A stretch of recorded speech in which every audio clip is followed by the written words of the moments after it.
welcome back guys. Now this is the another topic that is the sparsely populated regions. इसका मतलब होता है कि कुछ zones हमारे पूरे टोपोग्राफी में ऐसी होती है जहाँ पर population बहुत ही डाउन होती है. रीजन क्या है? द क्लाइमेटिक कंडीशन या एक्सट्रीम कंडीशन या extreme temperature.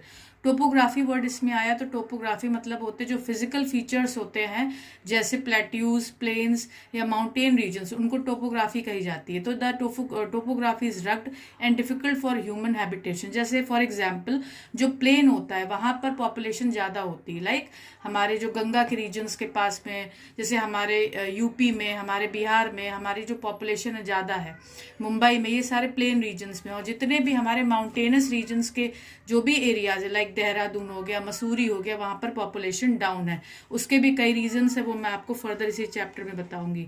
Now the main regions are the hot deserts like Sahara and Kalahari of Africa, the Arabian desert and the Thar desert of Asia, Atacama and Patagonia desert of South America, great Australian desert and Arizona desert of USA, areas of western Arizona desert of USA and arid areas of western Mexico.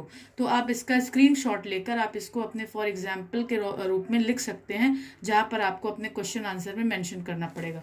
Now B, cold polar. मैंने पहले ही बताया जो extreme condition होती है. अब वो चाहे बहुत गर्म हो या बहुत ज्यादा ठंडी हो, जो ह्यूमन सर्वाइवल के लिए कठिन हो, वो कंडीशन पे हमारा पॉपुलेशन डाउन रहता है. जैसे ये सारे डेजर्ट्स है, यहाँ पर बहुत टेम्परेचर हाई होता है.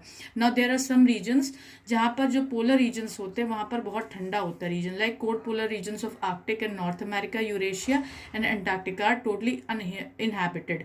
यानी वहां पर रीजन पॉपुलेशन का बहुत ही डाउन है. Now the dense equatorial rain forest of the Amazon and the Zaire basin, ये वो एरिया है जहां पर जो पॉपुलेशन है वो बहुत ही डेंस है. अब यहाँ पर एक पिक्चर शो रही है जिसमें हम देख रहे हैं कि मॉरिटेनिया, जो नॉर्थ वेस्ट अफ्रीका है, वहां पे पॉपुलेशन डेंसिटी है 8 to 9 ह्यूमंस पर स्क्वायर किलोमीटर. पर स्क्वायर किलोमीटर मतलब होता है कि ये अगर हम एरिया की बात करें, वहां पर 8 से 9 किलोमीटर स्क्वायर के एरिया में या पर स्क्वायर में 8 से 9 ह्यूमंस हम लोग देखेंगे. तो कितना कम वहां पर पॉपुलेशन है. Now the next one is the population density. का मतलब क्या होता है? Now population density is the measurement of the number of people in an area. यानी एक एरिया की जब हम पर्टिकुलरली बात करें वहां पे कितने लोग पाए जाते हैं, उसको हम पॉपुलेशन डेंसिटी कहते हैं. It is an average number. Population density usually shown in the number of people पर स्क्वायर किलोमीटर. यानी पर स्क्वायर किलोमीटर में हम लोग जब नंबर ऑफ पॉपुलेशन या पीपल की बात करते हैं वो हमारी पॉपुलेशन डेंसिटी होती है. आप अभी कंटिन्यूएशन में रहिएगा, एक वीडियो एक शॉर्ट और आएगा. Thank you and have a nice day.